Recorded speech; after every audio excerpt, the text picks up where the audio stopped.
Hello friends, तो आज मैं एक्सप्लेन करूंगा शाहरुख खान की एक लेटेस्ट मूवी पठान, जिसका कि फैंस को इंतजार काफी समय से था। तो मूवी की शुरुआत में हमें वक्त दिखाया जाता है 5 अगस्त 2019 का। जगह होती है पाकिस्तान, जहां के जर्नल जब अपना रूटीन चेकअप करने के लिए एक हॉस्पिटल में पहुंचते हैं, तब डॉक्टर उनको बताता है कि उनको कैंसर है। उनके पास सिर्फ 3 साल का ही समय बचा है। उसी समय टेलीविजन पर एक न्यूज आ रही होती है कि हिंदुस्तान में आर्टिकल 370 को कैंसिल कर दिया गया है। डॉक्टर का कहना था कि ये तो सरासर पागलपन है, लेकिन वो जर्नल कहता है कि ये करके हिंदुस्तान ने खुद अपने पैर पर कुल्हाड़ी मार ली है। जो कि इसके बाद कॉल लगाते हैं एक थर्ड पार्टी को, जो कि एक टेररिस्ट ऑर्गेनाइजेशन होती है, जिसे कि जॉन इब्राहिम जानी की जिम लीड कर रहा होता है। जिसके बाद जर्नल कहता है कि मुझे हिंदुस्तान का सर्वनाश चाहिए, जिस पर जिम जवाब देता है कि आपका काम हो जाएगा, लेकिन इसमें थोड़ा वक्त लगेगा। जिसके बाद कहानी आज से 3 साल आगे बढ़ती है और हमें दिखाया जाता है अफ्रीका की एक सिटी में, जहाँ पर बहुत सारे आतंकवादी हथियार खरीद रहे होता है। तभी वहाँ पर एक आदमी और आता है जिसे कि एक मिसाइल चाहिए थी,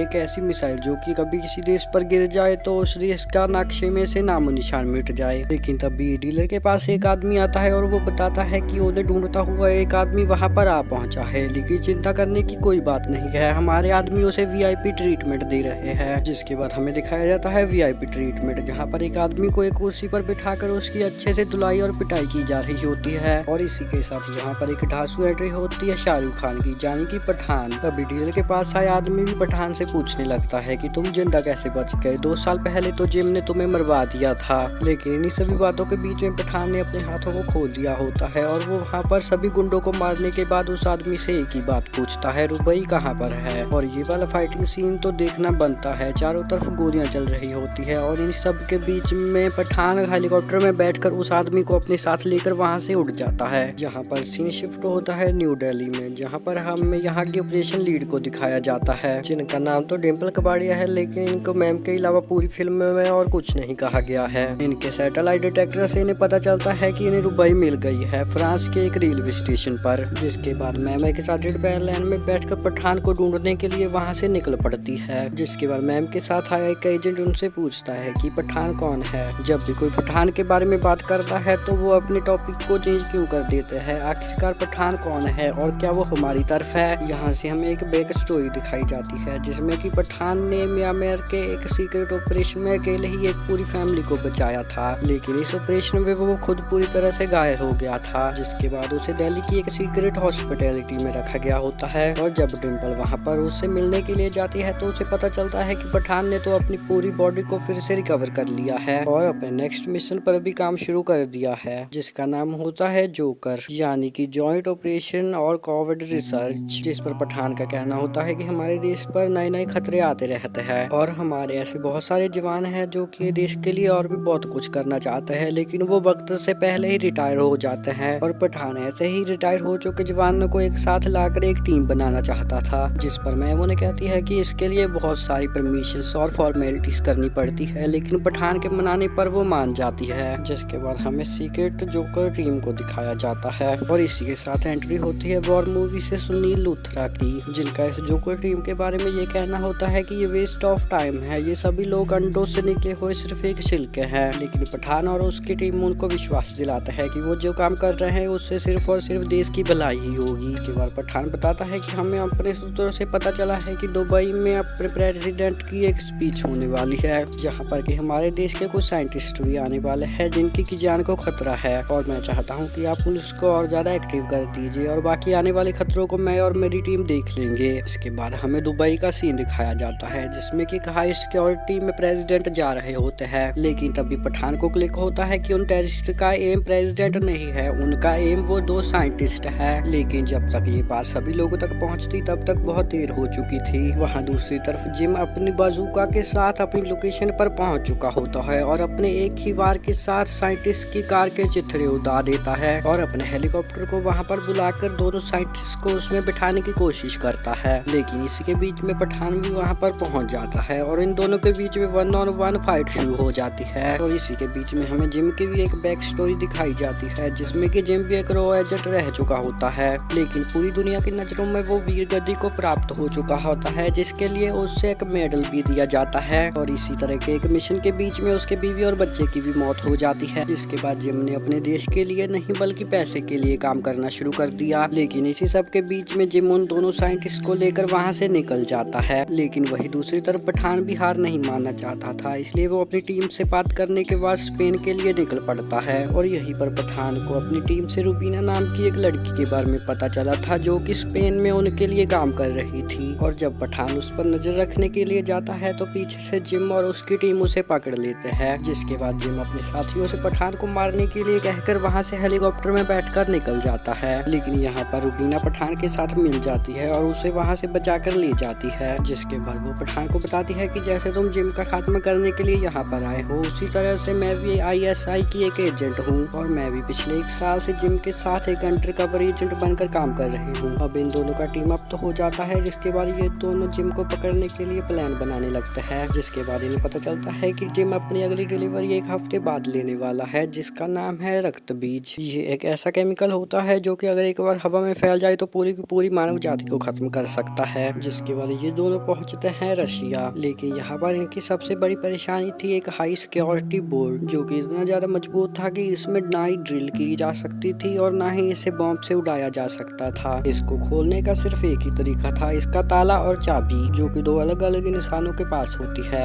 जिसके बाद उनमें से एक के पास रूबीना जाती है और एक के पास पठान, और वो दोनों किसी तरह से उन दोनों के फिंगरप्रिंट ले आते हैं। फिंगरप्रिंट मिलने के बाद इन दोनों का अगला टास्क था इन दोनों इंसानों के ऑफिस में से उस ताला और चाबी को चुराना, जो कि उस शहर के अलग अलग ऑपोजिट हिस्सों में रहते थे। जिसके लिए ये हेल्प लेते हैं 2 प्रोफेशनल पायलट्स की। फाइनली काफी मेहनत और मशक्कत के बाद ये दोनों उस चोरी को अंजाम देने में सफल हो जाते हैं और यहीं पर रूबीना धोखा दे देती है पठान को। और हमें एक फ्लैशबैक दिखाया जाता है जिसमें कि जिम और रूबीना की ये प्लानिंग होती है कि रूबीना पठान के साथ मिलकर उस रक्त बीज तक पहुंचेगी, क्योंकि वो लोग जानते थे कि पठान ये काम बड़ी ही आसानी से कर सकता है। इसके बाद सीन शिफ्ट होता है रशिया की एक जेल में, जहाँ पर कबाड़िया जी आकर बताती है कि हम इसको नहीं जानते, इसको 2 गोली मारो और किस्सा यहीं पर खत्म कर दो। जिस पर पठान सोचता है कि मैं तो देश के बारे में सोच रहा था कि उसके ऊपर कोई खतरा ना आ जाए, लेकिन आज मेरी ही जान की कोई वैल्यू नहीं है। जिसके बाद पठान को मेन जेल में ट्रांसफर करने के ऑर्डर आ जाते हैं, लेकिन रशियन आर्मी अपने देश में किसी भी जासूस को बर्दाश्त नहीं कर सकती थी, जिसकी वजह से पठान पर रास्ते में ही अटैक करवा दिया जाता है, जिसमें कि पठान खुद को बचाने की कोशिश कर रहा होता है, लेकिन वो इतने सारे लोगों को अकेले नहीं संभाल पा रहा होता। और इसी के साथ यहाँ पर एक धमाकेदार एंट्री होती है सलमान खान की, यानी कि टाइगर की। जिसके बाद वहाँ पर पठान और टाइगर एक साथ मिलकर वहाँ पर सभी गुंडों की अच्छी तरह से धुलाई और पिटाई करते हैं। और पठान को बचा लेने के बाद टाइगर जाते हुए पठान से कहता है कि अभी मरना मत, क्योंकि मुझे अगले एक मिशन में तुम्हारी जरूरत है और तुम वहाँ पर जरूर आना। जिसके बाद फिर से कहानी आती है इंडिया में और हमें दिखाया जाता है कि डिम्पल कबाड़िया जी पठान के पास पहुँच चुकी होती है, जहाँ पर वो पठान को बताती है कि हमने रुबई को फ्रांस में डिटेक्ट किया है। जिसके बाद पठान पहुँच जाता है फ्रांस में और वहाँ पर जाकर रुबई को गन पॉइंट पर कर लेता है। तो यहाँ पर रूबीना अपना कन्फेशन शुरू करती है। बेसिकली उसके अंदर अपनी देशभक्ति जाग चुकी थी और अब वो जिम का साथ नहीं देना चाहती थी, क्योंकि जिम उस रक्त बीज का इस्तेमाल जिस काम के लिए करना चाहता था उससे मासूम लोगों की जान जाने वाली थी, और ये बात रूबीना को पहले नहीं पता होती। और इसी के बीच हमें इन दोनों एजेंट की एक बैक स्टोरी भी दिखाई जाती है, जिसमें पठान बताता है कि आज से कई सालों पहले अफगानिस्तान में एक टेररिस्ट को पकड़ने के लिए उसके मोबाइल के GPS लोकेशन पर एक मिसाइल को टारगेट कर दिया गया था, लेकिन बाद में पता चला कि वो इंसान कोई टेररिस्ट नहीं, एक स्कूल का टीचर है। इसीलिए जल्दी से जल्दी उस जगह को खाली कराया गया, लेकिन उस स्कूल में अभी भी कुछ बच्चे बचे थे। लेकिन पठान ने हिम्मत दिखाते हुए उस मोबाइल को वहां से दूर ले जाने की कोशिश की और उस मोबाइल को हवा में फेंक दिया और वो मिसाइल आकर उस मोबाइल से टकरा गई, जिससे वहां पर बाकी सभी लोगों की जान तो बच गई, लेकिन पठान 3 महीने के लिए वहां पर कोमा में चला गया। लेकिन इस छोटे से कस्बे के लोगों ने पठान को अपना बेटा बना लिया और उसे अपना पठान बुलाने लगे, और वही पठान ने भी उन सभी लोगों को अपनी फैमिली मान लिया था। इसके बाद हमें रुबई की बैक स्टोरी दिखाई जाती है, जिसमें कि उसके पिता एक आम आदमी होते हैं जो कि रोज की तरह काम पर जाते हैं और घर वापस आते हैं। लेकिन एक दिन उसके पिता को पुलिस वालों ने पकड़ लिया और उसे टेररिस्ट घोषित कर दिया जाता है, जिसकी वजह से अपनी पहचान को छुपाने के लिए रुबई ने पहले डॉक्टरेट की पढ़ाई की और फिर ISI में ज्वाइन हो गई। इसके बाद सीन शिफ्ट होता है रशिया में, जहाँ पर कि जिम जिस वायरस को इंडिया पर गिराना चाहता था वो बनकर तैयार हो चुका था,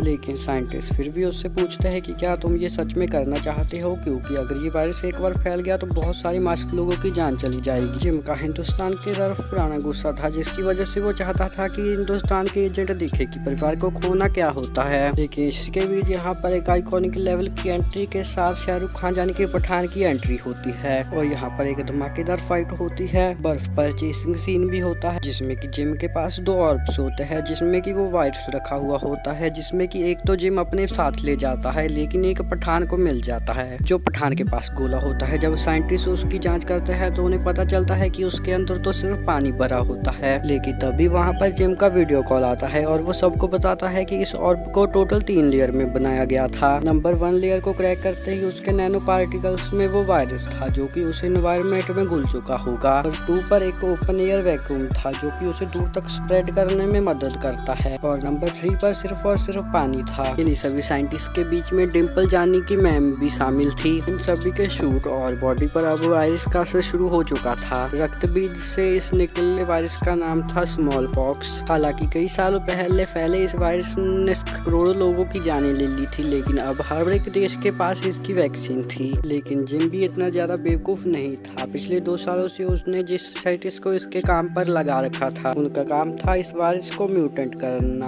अब ये वायरस 3 घंटे के बीच में अपने यहाँ पर भी फैलता, वहाँ पर अपने पेशेंट की जान ले लेता। और अब क्योंकि ये वायरस इस लैब के सिर्फ इस ग्लास चैम्बर में ही था तो यहाँ पर सभी साइंटिस्ट अपने आप को सेक्रीफाइस करने के लिए तैयार होते हैं ताकि ये वायरस और कहीं पर फैलकर किसी और को इन्फेक्ट ना करे। और यहाँ से कहानी आती है प्रेजेंट टाइम में, जाने की शुरुआत में पठान जिस व्यक्ति को लेकर हेलीकॉप्टर के साथ भागा था उसकी धुलाई और पिटाई करने के बाद पठान उससे पूछता है कि बताओ जिम किस जगह से मिसाइल को किस देश पर चलाने वाला है। हालांकि उस आदमी को ये तो नहीं पता होता कि मिसाइल कहाँ पर गिरने वाली है, लेकिन वो मिसाइल लॉन्च कहाँ से होगी ये उसे पता होता है और वो जगह होती है अफगानिस्तान। जिसके बाद पठान अपनी टीम के साथ पहुंच जाता है अफगानिस्तान में और वही जिम के पास लाहौर के कमांडर जिन्होंने की आज से 3 साल पहले हिंदुस्तान की बर्बादी का कॉन्ट्रैक्ट दिया था वो अपनी डिलीवरी लेने के लिए वहाँ पर आए होते हैं जो कि रक्त बीज होता है। लेकिन तभी उन्हें खबर मिलती है कि अफगानिस्तान के एक छोटे से शहर में इस रक्त बीज के वायरस के कुछ मरीज मिले हैं, जिसे देखकर वो कमांडर गुस्सा हो जाता है और जिम से कहता है कि तुमने तो कहा था कि ये वायरस सिर्फ मुझे मिलेगा। जिसके बाद जिम अपने कुछ सैनिकों को वहाँ पर भेजता है कि चेक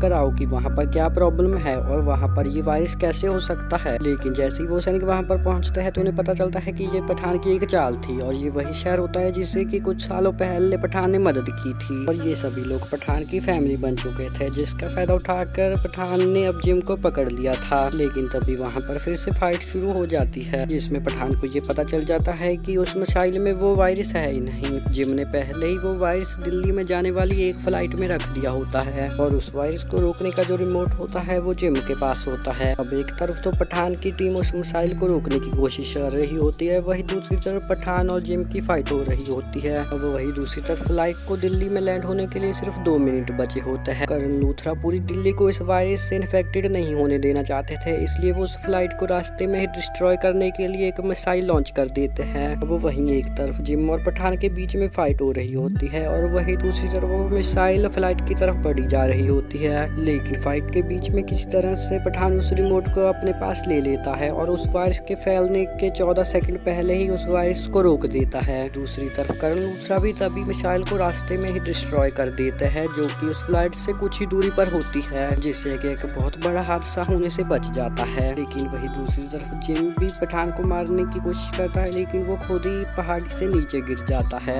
इसी के साथ जिम की भी डेथ हो जाती है और इसके एंडिंग सीन में करण लूथरा पठान के पास आते हैं और उससे कहते हैं कि हमें कबीर, पठान और टाइगर तीनों की जरूरत है। और इसी सस्पेंस के साथ ये मूवी यहीं पर खत्म हो जाती है। और अगर आपको ये मूवी अच्छी लगी हो तो इस चैनल को सब्सक्राइब जरूर करिएगा ताकि ऐसी और वीडियो आपको टाइम टू टाइम पर मिलती रहे।